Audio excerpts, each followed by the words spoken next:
धुरंधर देखी कि नहीं देखी? अक्षय खन्ना का डांस देखा कि नहीं देखा तुम? अक्षय खन्ना पूरी जिंदगी में यही डांस करता रहा था। सोनाली बेंद्रे के साथ भी ऐसे नाचता था, माधुरी दीक्षित के साथ भी ऐसे नाचता था, ऐश्वर्या राय के साथ भी ऐसे नाचता था, पर बेचारे कभी वायरल हुआ। फिर उसने धुरंधर में ऐसे ही नाचा अकेले, और पूरे भारत में वायरल हो गया। सब लोग उसी प्रकार रील बना रहे हैं। इसका मतलब कामयाब होने के लिए लंबा समय लगता है। एक एक प्रकार का डांस अक्षय खन्ना की तरह करना पड़ता, तब जा कामयाब हो। तो एक एक चीज को बार बार पढ़ोगे तब कामयाबी मिलेगी। वैसा आप एक बार करने से कामयाबी मिलेगी तो धुरंधर पक्की पक्की देखे होगे। रहमान डकैत, कितने लोगों ने देख ली धुरंधर? अरे क्या बात करते हो यार, कैसी लगी आपको? अच्छी थी? तो किसका कैरेक्टर अच्छा लगा आपको, रहमान डकैत का, असलम चौधरी का? असलम चौधरी वाला ज्यादा है, रहमान डकैत का इतना अच्छा नहीं है। चलो, तुम्हें जो अच्छा लगे वही ठीक। और आजकल तो ट्रेंड चल रहा है पाकिस्तान है, इंडियन स्पाई इन पाकिस्तान। अरे भाई साहब, भारतीय जनता क्या क्रिएटिव जनता है। कल तो मैंने एक रील देखी, एक छोटा सा बच्चा, एकदम छोटा सा बच्चा है, और वो Indian agent in Pakistan, first day Indian agent in Pakistan. और क्या नाम है तुम्हारा? हमजा। कहाँ से आए हो? कराची। क्यों आए हो? मकसद पूरा करना है भाईजान। इतने वो एक बैग देता है कि इस बैग को उठा के इधर से इधर रख दो। बच्चा बैग उठाता, बच्चे से बैग उठता नहीं, कहता है जय बजरंगबली। ना ना ना। या एक वो पंचायत वेब सीरीज देखी आपने? पंचायत, पंचायत वो जो जवाई होता है जो नाराज हो जाता है, हम तो चक्के वाली कुर्सी पे बैठेंगे। गजब बेइज्जती है, वो वाला डायलॉग है। आसिफ, आसिफ नाम है शायद उसका। अरे मैंने कल उसकी एक रील देखी, वो same Indian agent in Pakistan, पर उसने उल्टा दिखा रखा है कि मतलब वो पाकिस्तान में घुल मिल गया पूरी तरीके से। उसका बड़ा जोरदार है। तो वो जैसे वो पाकिस्तान का अफसर ही है, और पाकिस्तान के किसी सीनियर को फोन कर रहा है, तो कहता है भाईजान 5,000 इंडिया के एजेंट पकड़ लिए। पाकिस्तान वालों से इंडिया नहीं बोला जाता, इंडिया बोलते हैं, इंडिया। तो 5,000 इंडिया के एजेंट पकड़ लिया हमने। अरे भाईजान एक ही रंग का काले कोट पैंट, वो काले कपड़े पहन के घूम रहे थे तो हमने पकड़ लिया, क्योंकि आजकल वो सबकी ड्रेस वही दिखा रहे हैं काले में। भाईजान हमने पूछा था ये काले कपड़े को इसको क्या बोलते हैं, इन्होंने कहा कुर्ती पजामी। भाईजान इनको ये भी नहीं पता इसको क्या कहते हैं। भाईजान इनको तो ये भी नहीं पता कि गुसल खाने को गुसल खाना कैसे बोलते हैं, सै को छोटा बड़ा बोलना, काफ का पता नहीं। फिर वो ये कई बताता है। भाईजान हमने इनसे पूछा कि सबसे अच्छा फील्डर कौन सा पाकिस्तान में, इन्होंने कहा boys played very well. Pakistan में इंजमाम उल हक कैप्टन था, एक नाम सुना है?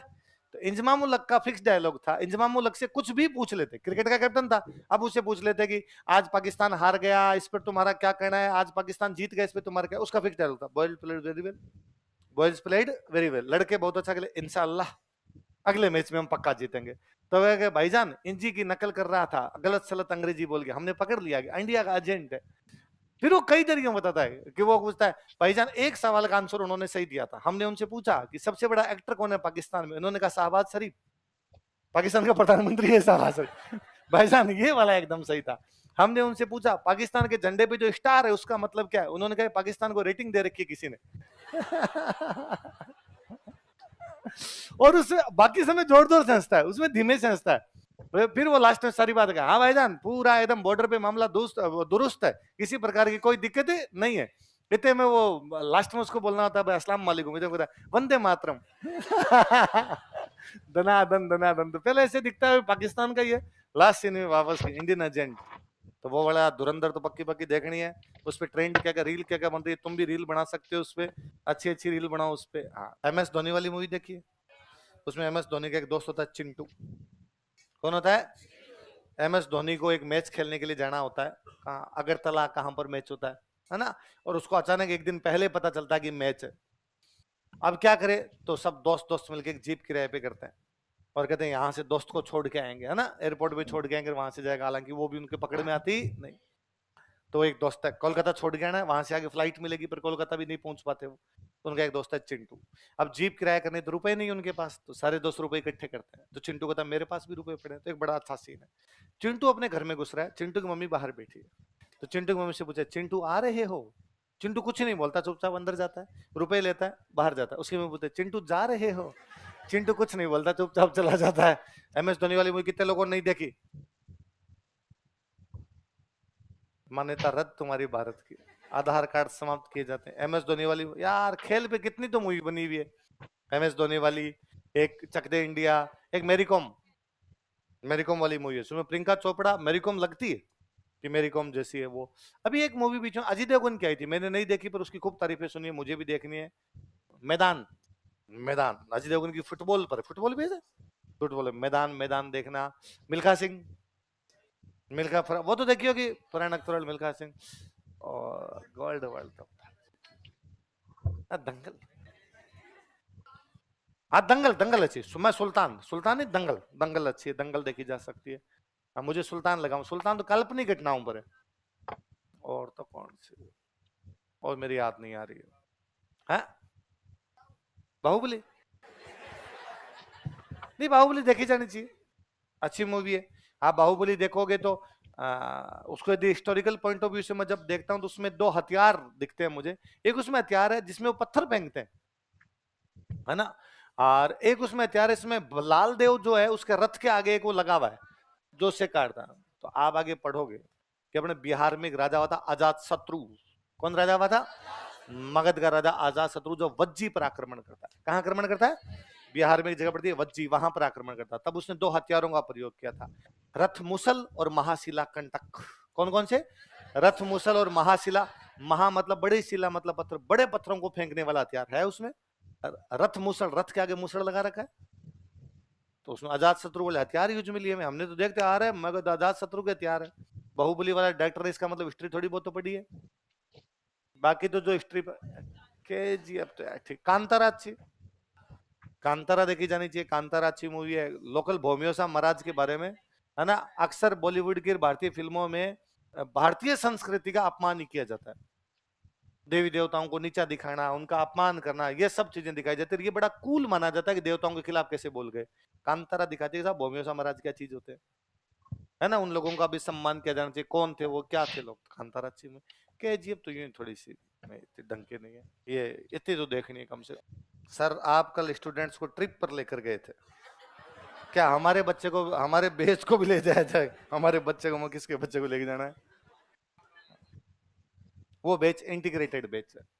कैसा बेच है? मतलब वे बच्चे जो 3 साल के लिए हमारे पास रहते हैं, फर्स्ट ईयर के अंदर ही आ जाते हैं, 3 साल रहते हैं। उसमें भी मैं ट्रिप पर उन बच्चों को लेके गया जो लगातार 3 साल तक आए थे, एक भी दिन बिना छुट्टी के। उन बच्चों का बनता है वो, बाकायदा मैंने उनका जब बैच बनाया था, मैंने उसी दिन कहा था कि आप वे बच्चे हो जो 3 साल तक हमारे पास रहोगे, आपके हम ही गार्जियन है, सब कुछ हम ही है आपके लिए, और ढंग से पढ़ाई करनी है, मैं एक दिन आपको एजुकेशनल टूर करवाऊंगा। तो ये मेरी ड्यूटी बनती थी कि जब उनका आज भी उनका बैच समाप्त हो रहा है, आज या कल में समाप्त हो जाएगा, तो उनको कम से कम टूर पे तो लेके जाऊं। तो वे बच्चे जो इंटीग्रेटेड में आते हैं, जो 3 साढ़े 3 साल के लिए हमारे पास रहते हैं, 3.5 साल लगातार आते हैं बिना कोई छुट्टी के, उनके हर बैच को मैं लेके जाऊं। तुम आते 18 महीने के लिए हो, फटाफट चले जाते हो, फीस देते हो कम, तो तुमको लेके, अच्छा ऐसे नहीं चलेगा, ऐसा फीस ज्यादा लगती है उसके लिए। क्या करोगे तुम टूर पे जाके? मैं तुम्हें यूं कर दूं ना कि जयपुर में जंतर मंतर देख के आना, जयपुर में हवा महल देख के आना, जयपुर में आमेर देख के आना, तो पढ़ाई करने के लिए आए, घूमने के लिए थोड़ी आए। मास्टर का दिमाग खराब है, फिल्मों के बारे में करता रहता है, धुरंधर देखने से सिलेक्शन थोड़ी हो जाएगा। और हम तो इंस्टा चलाते भी नहीं है, फोन भी चेंज कर लिया फोन भी कीपैड वाला रखते हैं हम तो। बातें तो आती तुम्हें ये, उस बैच को मैंने जो जो कहा उसने सब किया है। कल एक बच्चे ने मुझे आगे बताया कि सर मैंने पिछले 3 साल के अंदर 24 नॉवेल पढ़े हैं। मैं पूरे 3 साल कोचिंग आई हूँ सर, ये मेरे रिजल्ट्स है, मैंने 24 नॉवल पढ़े हैं। उसके पहले मैं नॉवेल्स के बारे में नहीं जानती थी। कैसे जाना तुम 12th करते हमारे पास आ गई थी, तुझे नॉवल वगैरह का पता ही नहीं था, तुम यहाँ।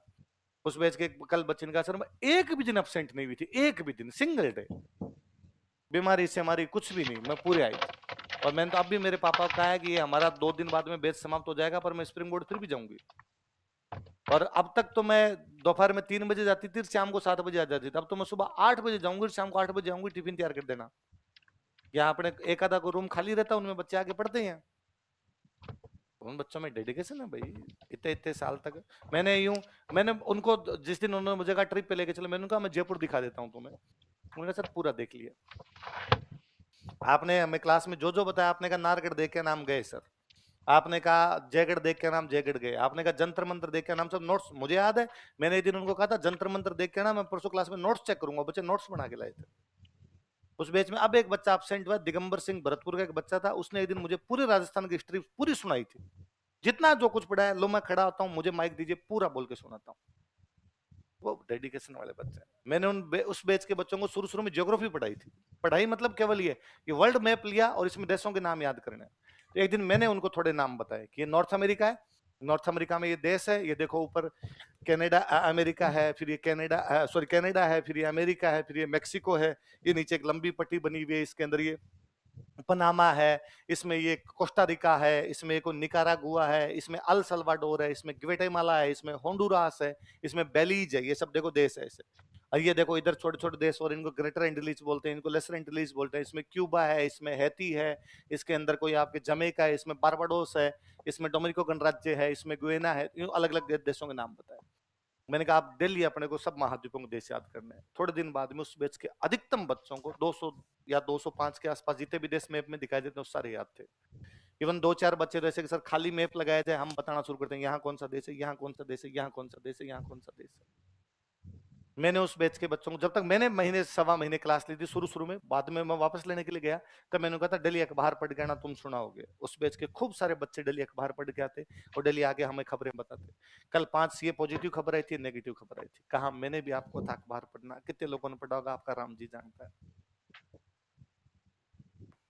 क्योंकि इन बैचेज के अंदर तुम जो बच्चे आते हो, तुम्हें पता नहीं किसने ये कह दिया कि मास्टर की बात नहीं माननी, बाकी सब काम करना है।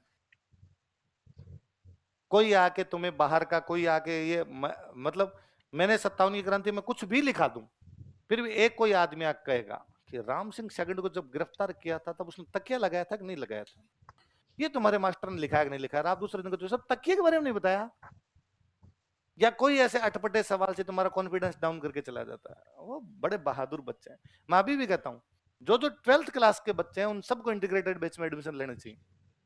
वो बेहद अच्छे बैच बनते हैं, क्योंकि उसमें हमारे पास में पूरा वैसे रहता है कि 3-3.5 साल अपने पास ही है।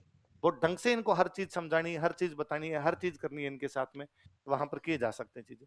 तो हमारे वाले बैचों में हमारे पास रहता है 18 महीने में बैच समाप्त करना है, वैकेंसी आ जाएगी 100 प्रकार की, और उलझने हमारे ऊपर भी रहती है, और तुम भी खुद भी उतने उलझे हुए रहते हो। इसलिए फर्स्ट ईयर के बच्चे इधर भी एडमिशन लेते हो, मेरा हमेशा सुझाव होता है कि इंटीग्रेटेड में क्यों नहीं जाते, वो बैच ज्यादा अच्छे हैं। पर पता नहीं कौन समझाता आगे बच्चा कहता है मुझे केवल आरएस ही देना, आईएएस देना ही नहीं। अरे क्यों नहीं देना, देना है हमें आईएएस का पेपर। किसने ये सिखाया कि आरएस ही देना, आईएएस नहीं देना। यहाँ कोई आके कोई भाई साहब उसको समझाता है, वो बाद में आके कहता है कि नहीं सर मैं तो इसी बैच में एडमिशन लूंगा, एक बार 18 महीने में कोचिंग कर लूंगा, फिर 18 महीने और आ जाऊंगा। मतलब मैं 2 बार कर लूंगा पर इंटीग्रेटेड में नहीं जाऊंगा, क्योंकि उसमें आप आईएएस की भी करवाते हो। मैं हमेशा कहता हूँ 17 साल उम्र है, 1.5 साल में कोचिंग खत्म होगी, 18.5 फिर पेपर तो देना 21 में। घर पे पढ़ाई तो आज हो न कल हो। 17 साल की उम्र में 12th करके 3-3.5 साल हमारे पास रहे, 20.5-21 के आसपास एज होगी, अगला जो भी अटेम्प्ट आएगा कोचिंग से निकलते ही आएगा। सबसे अधिक कॉन्फिडेंस के अंदर होगे तुम उसमें। वरना आप 17 साल उम्र है, 1.5 साल कोचिंग है, 18.5 है, एग्जाम देना 21 में, 2.5 साल पढ़े हैं, फिर तू देगा पटवारी, तो बीच में वो आएगा ग्राम से। बाकी सर कोई दिक्कत नहीं, वो एग्जाम भी दे ले तू, पर फिर भटकेगा, तुझे लगेगा ये वाला मैं कर लूं एक बार, ये वाला एग्जाम आ गया। तो वो बहादुर बच्चे हैं जी, 3-3.5 साल तपस्या करने वाले बच्चे, उनका तो बनता है ना, होना चाहिए ना उनका। तो बच्चों को अभनेरी है, तुम्हारा नहीं बनता, तुम बात नहीं मानती। अखबार पढ़ा कल तूने है क्या, अखबार खबर थी बता, मैं एक दो इसको अखबार खबर बताएगी नहीं बताएगी।